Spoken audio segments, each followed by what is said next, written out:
Hola, no me he hecho pirata. Tengo el ojo malito, últimamente soy la pupas, o tengo una cosa o tengo otra. Pero nada comparado con lo que le pasó al protagonista del análisis psicológico de hoy, Charlie Sheen. Uno de los actores no solo más famosos, sino mejor pagados de la televisión, llegando a cobrar hasta 2 millones por un episodio en la serie de 2 hombres y medio. De que por cierto a mí me chiflaba. Y tras haber visto recientemente el documental que se ha estrenado sobre su vida, me he sentido muy impactada por todo lo que este hombre hizo para arruinarla. La vida de Charlie es cíclica, ¿sabes? Suele liar la parda, tocar fondo y luego remontar. En muy poco tiempo obtuvo lo que tantos desean: una carrera exitosa, fama, riqueza, familia, una mujer maravillosa, 2 preciosas hijas, y no paró hasta sabotearlo absolutamente todo. Acabar despedido, 2 veces divorciado, con orden de alejamiento hacia sus 4 hijos, escándalos de violencia doméstica, repudiado públicamente, contagiado de VIH. Estoy aquí para admitir que efectivamente soy seropositivo. Con un historial larguísimo de consumo de prostitución, internado por adicciones a varias sustancias y con unas cantidades que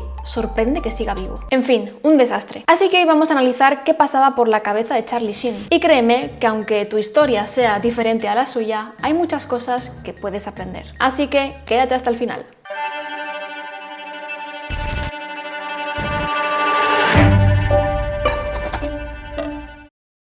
Empecemos por su personalidad adictiva. Su nombre original es Carlos Irwin Estevez. Nació en 1965 en Nueva York y nació clínicamente muerto, pero lograron reanimarlo. De ahí viene su segundo nombre, Irwin, del médico que lo salvó. Y de hecho, de ahí también viene Nicolasa. Yo no nací muerta, pero sí que hubo unas complicaciones que me hicieron estar ahí en alto riesgo durante unos días, y hubo un médico que se llamaba Nicolás que ayudó mucho a mi madre. El nombre Nicolasa para mí es un símbolo de vida, así que algún día si queréis podemos hablar sobre ello. Pero volviendo con Charlie, no soy experta en psicología perinatal, así que voy a hablar de esto un poco por encima. Algunos estudiosos del trauma perinatal hablan de lo que se llama patrón de superviviente. Adultos que sienten de manera inconsciente que no deberían estar aquí y que por tanto viven con una mezcla de culpa, desafío y urgencia vital. Un cuerpo acostumbrado a la alerta, que asocia la calma con el peligro y busca la intensidad e incluso situaciones límite para sentirse vivo. En la vida adulta esa huella podría traducirse en una búsqueda constante de estimulación, riesgo y euforia, como si repitiera una y otra vez la experiencia original de revivir. Como os digo, no soy experta en este área, pero nos encaja completamente con la historia de su vida. Y también encaja con su temperamento, es decir, la personalidad que desde muy pequeñito mostraba, algo de lo que sí puedo hablaros con más seguridad, autoridad y profundidad. Hablemos sobre cómo el temperamento de Charlie ya lo predisponía a esta conducta adictiva y de consumo y de abuso. El temperamento es esa parte de la personalidad que viene más o menos innata, que la mostramos cuando somos muy pequeñitos antes de que la vida y las experiencias puedan moldearnos. Es esa pasta con la que venimos hechos a la que después damos forma. Desde el modelo Big Five podemos describir la personalidad de Charlie con 5 dimensiones: alta extraversión, alta apertura a la experiencia, baja responsabilidad o conciencia, alto neuroticismo y baja amabilidad. Voy a explicarte cómo estos rasgos pueden aumentar la probabilidad de padecer adicciones. Si no conoces qué es el modelo Big Five y no entiendes qué significan estos rasgos, que sepas que en este cuarto curso de Mindhunt Academy voy a impartir una clase en profundidad sobre esto. Analicemos factor a factor. Primero, la alta extraversión. Implica una mayor búsqueda de estímulos sociales, energía social inagotable, humor, carisma, seducción, y también una tendencia al hedonismo y a estar presente en contextos donde hay consumo. Algo que sabemos que influye enormemente en que alguien termine o no consumiendo y teniendo una adicción. Yo, como introvertida que soy, que no me gusta la fiesta, ni los eventos sociales, ni el ruido, aunque la introversión tenga otros defectos, en este caso es un protector generalmente contra los consumos sociales. Por otro lado, sabemos que las personas muy extravertidas se sienten motivadas por los premios, es decir, ellos se mueven por obtener el placer, por aquello bueno que pueden conseguir, pero no se movilizan tanto por aquello malo que pueden evitar, es decir, por los castigos o las consecuencias negativas. Esto hace que los extravertidos tiendan a minimizar los riesgos, a ser, en términos coloquiales, demasiado optimistas a veces. En términos de neuro, la extraversión es en conjunto un amplificador del circuito de recompensa dopaminérgico, algo que también está muy relacionado con las adicciones. Segundo factor, la apertura a las experiencias. Este rasgo genera curiosidad, necesidad de explorar, tendencia a probar sensaciones nuevas, menos conformismo moral, querer transgredir, salir de la caja, sentir esa fascinación por lo inusual, lo extremo e incluso lo prohibido. Ese vivir vivir intensamente, querer probarlo todo, querer saborearlo todo. Evidentemente estos rasgos de personalidad son dimensionales y cuanto más acentuado esté el rasgo, más extremas pueden ser estas conductas que estamos describiendo. Tercero, la baja responsabilidad o baja conciencia hace que seas más impulsivo, que no reflexiones sobre cuáles son las consecuencias de tus actos, que tengas menos autocontrol, menos paciencia, menos organización, peores hábitos, y también te hace ser un poco más cortoplacista, ese priorizar cómo te sientes ahora y qué es lo que quieres ahora versus lo que puede ocurrir después si tomas esa decisión. Este rasgo en Charlie además se irá potenciando más y más porque, como veremos después, pese a sus comportamientos dañinos y patológicos, nunca sufría consecuencias negativas. Nadie le ponía los límites. En cuarto lugar, el neuroticismo. Esto puede provocar que la persona recurra a sustancias para regularse de forma exógena esas emociones negativas, ese malestar, esa ansiedad, esos pensamientos negativos. Recurrir a las sustancias para evitar su malestar. Y en quinto lugar, la baja amabilidad, que te hace pensar más en tus propias necesidades y tus propios objetivos frente a las necesidades y pensamientos de otras personas, lo cual te puede llevar a actuar de forma más egoísta y hacer daño a otros. En conclusión, si analizamos la personalidad que ya desde pequeño mostraba Charlie, ya podemos identificar un organismo con mayor predisposición al consumo y las adicciones, con dificultad para estar consigo mismo, para autorregularse, para estar en calma, en quietud, en normalidad, que necesita estímulos y sensaciones cada vez más intensas y más extremas, porque si no se aburre, se siente vacío, y que no mide a dónde llevan las consecuencias y cómo puede dañar a quien tiene cerca. Ahora que ya conoces esa pasta con la que Charlie vino al mundo, veamos cómo le moldearon sus primeras experiencias. Charlie es el hijo del artista Janet Templeton y del famoso actor Martin Sheen, el cual, por cierto, no solo actuaría junto a él en varias producciones, sino que luchó durante años para salvar a su hijo de las drogadicciones. Como puedes ver, Charlie creció en un entorno donde el talento, la fama y el reconocimiento eran casi una moneda familiar. Desde pequeño estuvo rodeado de cámaras, focos, figuras reconocidas. En casa se respiraba arte, fama, admiración. Su padre era un ídolo muy respetado y sus hermanos también seguían el camino del cine. Pero Charlie, o mejor dicho en aquel entonces todavía, Carlos, permanecía en la sombra. Era muy mal estudiante, suspendía todo, muy rebelde, impulsivo, ni siquiera terminó el instituto, creo que hasta fue expulsado. Pero a nivel social era carismático, extravertido, seductor, magnético y ya pronto empezó a frecuentar fiestas, alcohol, marihuana. Mucha marihuana. En ese contexto de fracaso estudiantil decidió apostar por el mundo de la actuación y para ello usó la misma estrategia que su padre. Su padre, Martin Sheen, en realidad se llamaba Ramón Estevez, ya que tenía ascendencia española y en Hollywood un nombre español en aquel entonces quizás no sería tan bien aceptado. Usó entonces Martin Sheen como nombre artístico. Charlie, buscando también esa aceptación y esa puerta asegurada al éxito, adoptó también este apellido artístico. Decidió pasar de llamarse Carlos Estevez a llamarse Charlie Sheen y de esta forma simbólicamente decide renunciar a su yo original, a su yo real y se abrazó a su yo popular, a su yo artístico. Su hermano y actor Emilio, en cambio, se quedó con el apellido Estevez, reivindicando sus orígenes y apostando por la autenticidad, mientras que Charlie apostó por la validación pública y la proyección de éxito. Y vaya si le funcionó. No voy a hacer un recorrido de todas sus actuaciones y éxitos, lo que aquí nos interesa es que prácticamente a la primera lo logró. No vivió ese típico proceso de frustración, de ensayo-error, mientras estás intentando alcanzar un objetivo. No ha vivido el rechazo, no ha vivido el recibir un no por respuesta. No ha vivido lo que es ir poco a poco mejorando, superándote, creciendo, aprendiendo. No ha vivido lo que es ir sintiéndote orgulloso de tus pasos, de tus avances, de la perseverancia. Él, con 18 años, decidió ser actor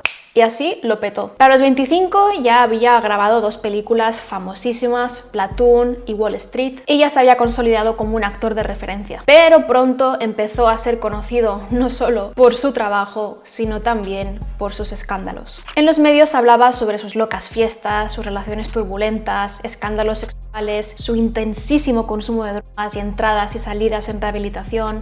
Por un tubo, alcohol a saco, poppers. En esa vida de excesos no solamente ponía en riesgo su imagen y reputación pública, sino que llegaba a poner en peligro su trabajo como actor. Llegar tarde a las grabaciones, ausentarse en ensayos, aparecer bebido o colocado, como si en cierto modo su trabajo no le importara. Y es que, desde el punto de vista psicológico, conseguir lo que quieres de una forma tan fácil y tan rápida, aunque es algo que todos desearíamos porque a nadie nos gusta transitar esa etapa de dificultad, de incertidumbre y de rechazos, la realidad es que esto puede ser algo peligroso, porque no has podido construir a nivel mental y emocional un valor simbólico asociado a eso que tienes. No tienes una imagen mental de lo que vale eso que tienes, de lo que cuesta y de lo que perderías si lo pierdes. Y eso es una realidad. Cuando algo no nos ha costado esfuerzo conseguirlo, generalmente lo tratamos con menos respeto y cariño. Otro actor que hubiera tenido que esforzarse y que pasarlo mal para conseguir lo que Charlie tenía, seguramente se habría contenido muchísimo más por miedo a perder lo logrado. ¿Aquello te hizo pensar que podías hacer lo que te diera la real gana? Tal vez de forma inconsciente. Pero Charlie no. En Charlie se forjó la sensación de que eso estaba ahí. Eso era algo intrínseco o inherente a él, que no dependía de lo que él hiciera como tal. No experimentaba miedo a perderlo porque realmente no se lo había ganado. Pero hay una explicación mucho más profunda e interesante a esta conducta autodestructiva. Algunos cercanos a Charlie aseguran que parecía que cuanto más éxito tenía y más feliz podía ser, más parecía buscar sabotearlo, como una pulsión por descontrolarse, por romper lo que acababa de construir, como si no se sintiera merecedor de lo que tenía, como si en realidad tuviera muchas inseguridades dentro de él escondidas. Por ejemplo, sus conductas autodestructivas se exacerbaron muchísimo al poco de casarse con una mujer maravillosa, tener 2 hijas y protagonizar una serie de éxito. En su mejor momento vital es donde vemos que saca su peor versión. Esto es un patrón clásico de autosabotaje en el que el sujeto, de manera inconsciente, destruye aquello que más desea. No por falta de capacidad, sino porque el éxito entra en conflicto con la autoimagen interna. Se produce una disonancia entre el self real y el self ideal. Si internamente me percibo como indigno, defectuoso, sin valor o malo, cuando la realidad externa me ofrece éxito, admiración, amor, se genera un conflicto insoportable. La mente entonces puede buscar recuperar esa coherencia, aunque sea destruyéndose. Esto es algo muy habitual en personas con rasgos narcisistas y rasgos límite, en los que suele existir una vergüenza inconsciente profunda. La sensación de que uno está fundamentalmente dañado o no merece ser querido si se muestra tal y como es. Cuando el entorno ofrece reconocimiento, cariño, estabilidad, aparece esa voz interna. Esto no va a durar. Si supieran realmente cómo soy de verdad, se irían. Antes de que se marchen o de que me rechacen, lo destruyo yo. Pero es que además este autoboicot también proporciona una sensación de control. Si destruyo yo primero, decido cómo y cuándo se acaba. No me pillan desprevenido, no me abandonan, me anticipo. Si voy a perder, prefiero que sea por mis propias manos. Y es que si te das cuenta, estamos empezando a hablar de baja autoestima, de miedo al rechazo, de insuficiencia. Charlie admite desde pequeño haberse comparado mucho con su gran padre, con sus hermanos, y que su objetivo realmente era llegar a ser más famoso que su padre. Pero claro, mientras que su padre se labró y se trabajó ese lugar en Hollywood, él, hijo de su padre, nacido entre cámaras y focos, se pone su apellido, sale al mundo y se lo come. Quizás dentro de su mente Charlie nunca estuvo a la altura de su padre, a quien tanto admiraba y cuyo apellido artístico e identidad había adoptado. Pero es que además no existe un yo más allá del que está entre focos y cámaras, porque muy pronto renuncié a esa identidad real, a ese Carlos Estevez, para ser Charlie Sheen. Y en el fondo siento que no merezco estar ahí, no merezco ser Charlie Sheen. Por tanto, si ya no soy Carlos Estevez, pero tampoco merezco ser Charlie Sheen, no soy nadie. En realidad no tengo nada. No existe un yo personal más allá del personaje. ¿Cómo voy a dejar de actuar como actúa el personaje si no existe otra alternativa? Vemos entonces este conflicto de identidad entre el yo real y el yo actor, famoso, admirado, engrandecido. De hecho, si te fijas en el documental, en muchas ocasiones Charlie habla de sí mismo en tercera persona, porque es que él está hablando del personaje, no de sí mismo.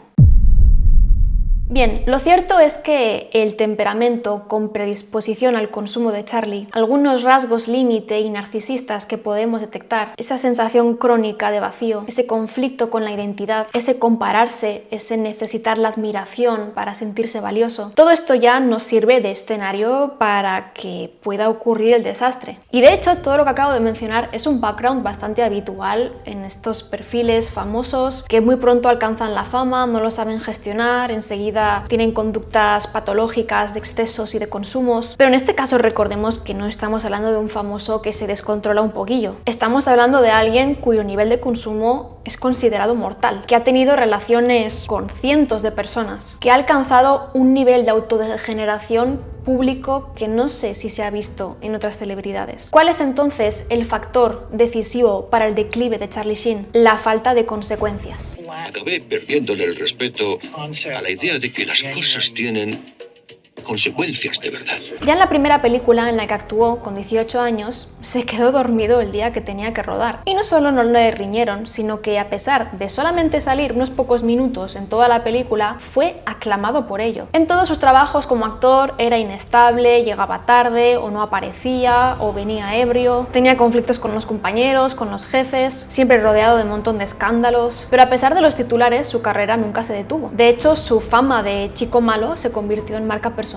Hollywood lo perdonaba una y otra vez porque los estudios sabían que su presencia garantizaba audiencia y dinero. Y él también lo sabía, por lo que se sentía poderoso, especial, con derecho a un trato privilegiado. Las normas del común de los mortales no se aplicaban a él. Hasta la policía le perdonaba actos que le podían haber llevado a la cárcel. Llegó a pilotar aviones comerciales con pasajeros. He perdido, pero ya iba medio tocado. Me metí, no sé, 4, 5, 6 chupitos. Y empiezo a pilotar el avión.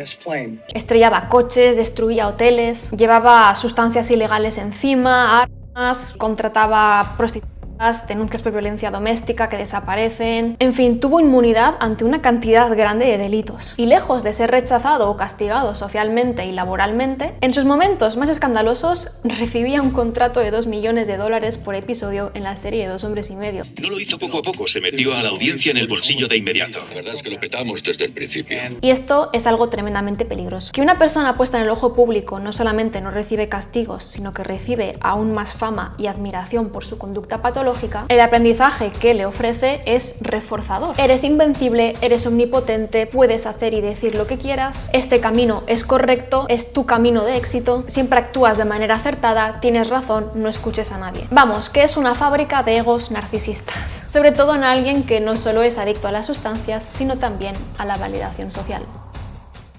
Sin embargo, con los años y con estos comportamientos, Charlie poco a poco fue perdiendo su carisma, su magnetismo. Las adicciones cada vez se iban apoderando más de él y en ese punto costaba ya distinguir que era propio de su persona, propio de la adicción o propio de consecuencias orgánicas de ese ritmo de vida. Se apaga esa empatía, se deterioran funciones cognitivas, se pierde aún más autocontrol, empieza a dominar la frustración, el malestar, la ira. Y claro, es muy complicado rectificar y cambiar de rumbo cuando tus emociones están tan anestesiadas. Según Charlie va arruinando su vida, podemos ver cómo las sustancias, en vez de ser por una búsqueda de sensaciones extremas, pasó a ser un refugio, una forma de anestesiar su dolor, su vergüenza, su culpa. De hecho, podemos ver cómo pasó de consumir socialmente en fiestas a hacerlo a solas en su habitación, con un guardaespaldas vigilando fuera, o pedir a su camello que fuera a su casa a ver la tele mientras consumían. Vemos que la función de las sustancias a nivel psicológico pasó de ser placer a ser silencio. Es como si las sustancias fueran su lugar seguro, algo que siempre está ahí, que es predecible, que él puede controlar, que no le juzga, y empieza poco a poco a renunciar a las personas para escoger las sustancias. Y así se mantendría mientras su yo actor, su yo exitoso, le permitiera mantener esa forma de vivir desconectado de su realidad emocional. En 2011, sin embargo, vino la primera puesta de límites y el inicio del quiebre. Fue despedido de 2 hombres y medio finalmente por la cantidad de escándalos. A mí, que me gustaba muchísimo la serie, que de repente desapareciera y luego pusieran a Ashton Kutcher como espectadora, no me gustó nada, pero como psicóloga veo que fue algo completamente necesario. Sin embargo, ya era tarde para una puesta de límites. El alter ego de Charlie ya se había engrandecido, se había endiosado, había desarrollado fuertes rasgos narcisistas. Y su reacción fue despotricar contra el productor, decir que esa serie era una mierda, que nunca había estado a su altura. Inició una gira mediática en solitario que se convirtió en un espectáculo mundial. Daba entrevistas frenéticas, hablaba de tener sangre de tigre, que un cerebro normal no puede comprenderle, que tiene capacidades cognitivas superiores. Decía tener sangre de tigre. Se describía como un ser superior, como alguien imparable. Proclamaba su omnipotencia, se autodenominaba Rockstar from Mars, de Marte. Mostraba verborrea, se mostraba muy agitado, muy nervioso, no dormía, persona, tenía un comportamiento desorganizado. Algunos sugerían que Charlie podía tener trastorno bipolar y que se encontraba en una fase maníaca, pero como te he dicho antes, a estas alturas de la vida ya era difícil distinguir qué era Carlos Estévez, qué era Charlie Sheen, qué era la adicción, qué eran los efectos orgánicos de sus acciones. Pero en términos globales, este comportamiento que brotó en Charlie puede entenderse como un mecanismo maníaco defensivo frente a una vergüenza insoportable. Al sentir que pierde valor o poder, lo que hace es elevarse por encima de todos. Yo no estoy enfermo, nadie me entiende porque soy superior. Y ojo a la palabra que he usado, maníaco. Es decir, ya se ve cierto punto de ruptura con la realidad, algo tremendamente habitual cuando estamos hablando de consumo de sustancias.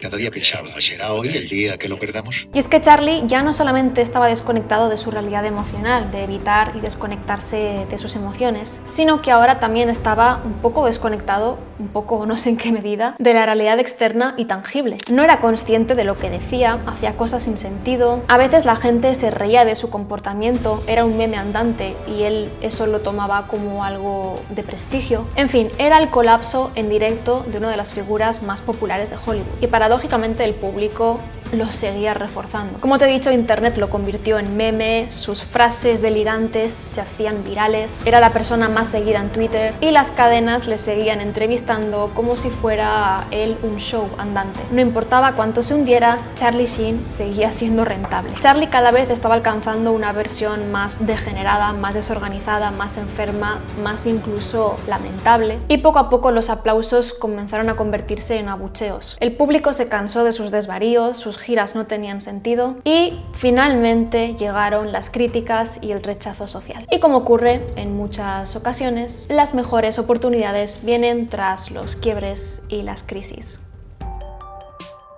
Muchas personas, y sobre todo estas estructuras narcisistas límite, solo logran ese insight, ese darse cuenta, cuando el entorno finalmente los confronta con un límite real. Una pérdida de trabajo, una ruptura de pareja, una pérdida de un ser querido, una enfermedad, una crisis reputacional, cualquier cosa que durante años te haya permitido mantenerte en ese estado de negación. Y que ahora, como se ha caído, como ha desaparecido, te toca enfrentarte al vacío y empezar a cambiar la forma en la que estabas funcionando. El punto de inflexión llegó entonces en 2015. Charlie Sheen apareció en televisión para revelar que era VIH positivo. Así que esta es la primera vez que hablas públicamente de haber tenido sexo con hombres. Una locura total. Confesó que durante años había sido extorsionado para que su secreto se mantuviera a salvo, pero estaba agotado y quería hacerlo público. Vemos en esta entrevista una actitud muy distinta y es el primer momento en el que se muestra vulnerable y real. Y Charlie dijo que se sintió muy aliviado tras revelar su secreto. Desde entonces comenzó un proceso gradual de alejarse del foco mediático. En términos psicológicos, comenzó a renunciar a este alter ego narcisista engrandioso mediático que había creado y empezó a reconectar y a reparar su identidad real,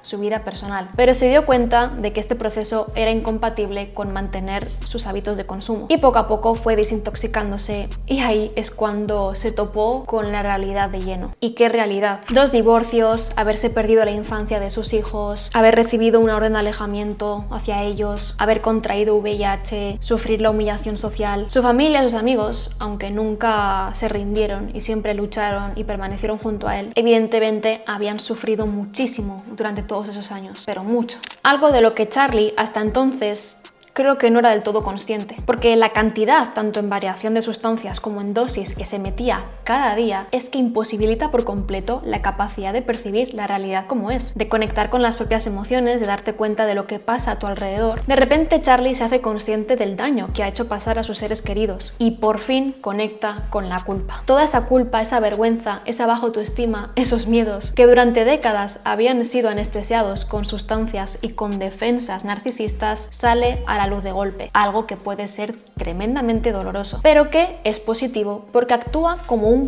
potente castigo interno. Si yo conecto con la culpa de mis actos, es más probable, en términos de aprendizaje, que no lo vuelva a hacer. Y quizás este sea el motivo de que Charlie a día de hoy lleve 7 años sobrio. Vemos que la clave para conseguir alejarse de esas sustancias y de esos excesos era primero haber renunciado a ese alter ego engrandecido por la fama y el aplauso social. Y es que en el documental pude percibir en Charlie cierta disociación. No solo habla de sí mismo en tercera persona, como si esos actos horribles los hubiera hecho otro, sino que también vemos una mirada perdida, un rostro confuso, alguien que está empezando a entender qué ha pasado. Unas emociones quizás todavía algo apagadas o desconectadas del relato. Hay algo como apagado o muerto dentro de él. Percibo un poco esa sensación de repente despertar y sentir que hasta ahora otro había estado manejando tu cuerpo, tu mente y tus decisiones. Y tú estabas ahí y eras consciente de lo que pasaba, lo veías, pero desde lejos, como si no estuvieras identificándote con lo que has hecho. Parece que actualmente Charlie Sheen o Carlos Estevez